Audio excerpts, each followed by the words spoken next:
You open your eyes to birdsong, sunlight, and the faint smell of wet hay. The usual signs you've survived another apocalypse cycle. Congratulations, you live in Hyrule, a kingdom that's been repeatedly destroyed, cursed, and rebuilt more times than anyone can count. Every century or so, an evil warlock rises from the ashes, a hero in green pops out of nowhere, and the entire economy collapses again. You're not the hero, you're not royalty, you're not even a soldier. You're just a regular villager trying to keep your pottery shop afloat in a country where pottery is the primary enemy of adventure.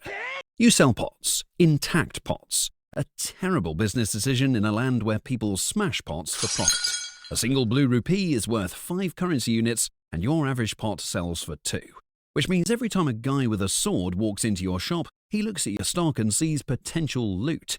You've basically opened a self-service ATM for people with weapon permits. Still, life isn't all bad. Your village is calm, with endless green fields, a few gossiping neighbours, and chickens that seem slightly too intelligent. You've got a tavern down the road, a tiny shop next door, and a castle in the distance that somehow manages to get conquered at least twice a year. You try not to think about that. The castle, the curses, the screaming sky beams. You've got pots to sell. One afternoon, a kid in a green tunic walks into your village. He doesn't say a word. He just stares at you with big, unblinking eyes. The kind of stare that makes you question whether you've committed war crimes in a past life. And you stand there, broom in hand, questioning your life choices. He's small, polite-looking, and armed to the teeth. Before you can ask if he's lost, he breaks into your house, rummages through your stuff, and finds the pot you spent 3 days perfecting. He looks at it, then he smashes it. A blue rupee appears, out of nowhere. You stare at it, then at him, then at the empty space where your craftsmanship used to be. He pockets the rupee and leaves without saying a word. You try to process what just happened, and then he comes back. This time he breaks 6 more pots. You've just lost a week of inventory. He made 30 rupees in loot, you made nothing.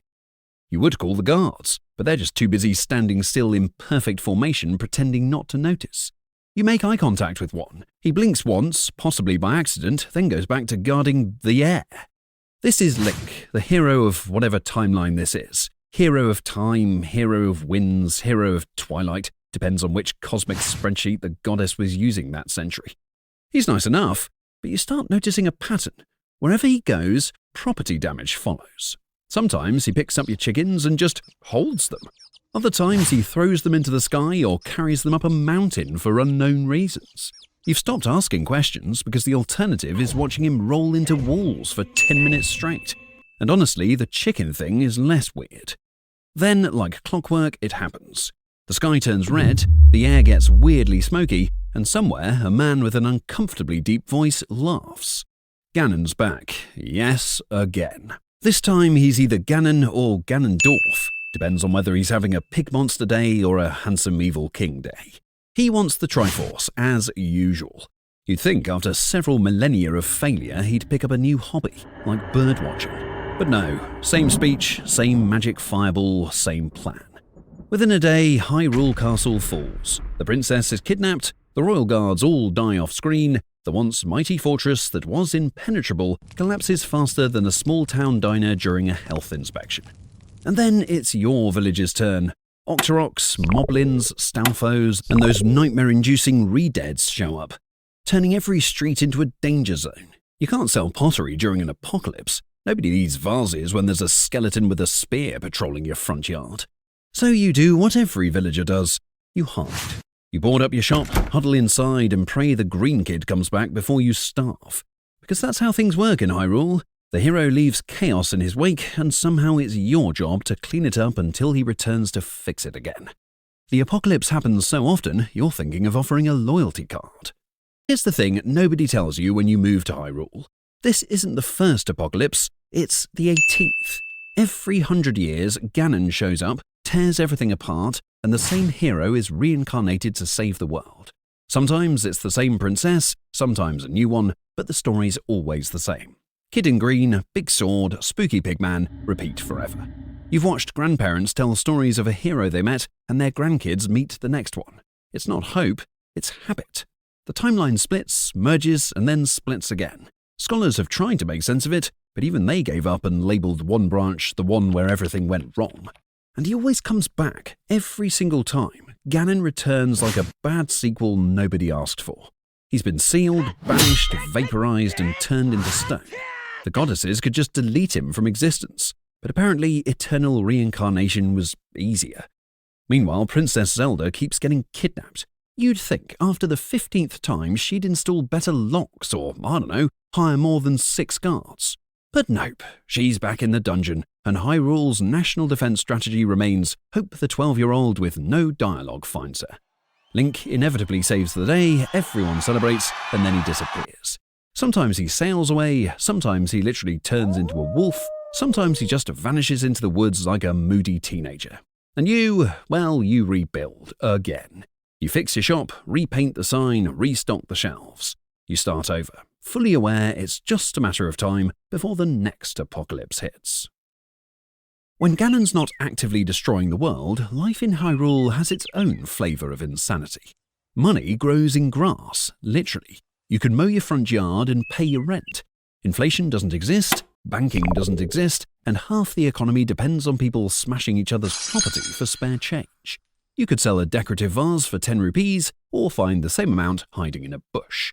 You've tried to adapt your business, reinforced clay, limited editions, buy one get one free deals, but no one's buying. Why spend money when you can break into someone's house, shatter their furniture, and be rewarded by the universe for it? You've realised you're not running a property shop, you're running a self-service rupee dispenser. The village looks peaceful until you make eye contact with a chicken. Every village has its horror stories, some about monsters, others about tax collectors. And then there's the wildlife. The chickens, or cuckoos as the scholars call them, are pure evil. One wrong swing and you summon a bloodthirsty flock that will chase you to the ends of the earth. People joke about Lynels and Moblins, but everyone knows the real terror of Hyrule is a vengeful chicken swarm. Meanwhile, every few months, someone discovers a new dungeon. Nobody knows who built them or why they're filled with working traps after thousands of years. Link shows up, solves the puzzles, steals the treasure, and leaves the door wide open for monsters to move in later. You could have taken that treasure, but apparently Destiny doesn't hand out loot rights to civilians. In some timelines, Hyrule tried to fight back with science. The Shaker built Guardians, ancient spider-like robots powered by lost technology. They were supposed to protect the kingdom. They didn't. One morning you wake up to a sound like a piano having a panic attack. You look outside and see a Guardian charging up a laser. The last thing you remember is a bright flash, a crater, and the smell of burning grass.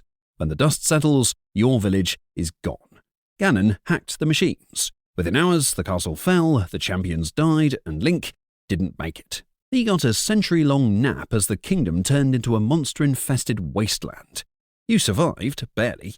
You lived through 100 years of ruins, scavenging, mushrooms, and hiding from bokoblins. You watched the castle glow with purple malice every night like some kind of evil nightlight. Then, one day, he came back. Link, half-naked, confused, and armed with nothing but a stick and a paraglider. He couldn't remember his own name, but muscle memory's a hell of a thing. You watched him climb mountains barefoot, cook questionable meals, and fight literal dragons. And somehow, he saved the world again. Good for him. Years pass and the kingdom starts to look normal again. Well, Hyrule's version of normal. The castle's been rebuilt for the 5th time, the fields are green again, and Princess Zelda's busy holding meetings about restoration and unity, which probably means hiring 3 guards and hoping for the best. Link, meanwhile, is off somewhere fishing, wrestling boars, or playing his ocarina to goats like he's on vacation after world-saving over time. And you, well, you're back at your pottery wheel, pretending this time will be different. You've picked up a few lessons along the way. Property insurance isn't a thing. The royal family's idea of crisis management is wait for reincarnation, and Destiny, oh, it's real, but only if you're lucky enough to have your face printed on stained glass somewhere. You've also learned that the hero will break into your house no matter how many locks you install. He'll smash your pots, steal your rupees, and grunt like it's a form of goodbye. The goddess, in her infinite wisdom, decided the world's fate should rest in the hands of a man who communicates exclusively through dramatic yells. Here's what the legends don't tell you. Hyrule isn't cursed, it's just stuck. Forever. The same hero, the same villain, the same princess replaying the same war like a broken record. The gods call it destiny. You call it poor planning. You're not chosen, you're not blessed, you're just a villager trying to survive in a land where apocalypse is a scheduled event. You sell pots, rebuild after every disaster, and wait for the next kid in green to accidentally ruin your inventory. But you keep going, not because you're brave or important, but because that's what people here do. You rebuild, you plant crops, you raise chickens that could kill gods, and you keep living. Because what else is there to do? Could be worse, at least milk is free if you have a cow and a bottle. Fairies will bring you back to life if you die, assuming you had the foresight to trap one in a bottle like a psychopath. And technically, someone out there is always trying to save the world, even if that someone is a silent teenager who never learned how to open a door quietly. So, you wake up, sell your pottery, or more accurately, watch people smash your pottery and wait for the next cycle, the next attack, the next hero. That's life in Hyrule. It's dangerous to go alone, but honestly, it's dangerous either way. Welcome home.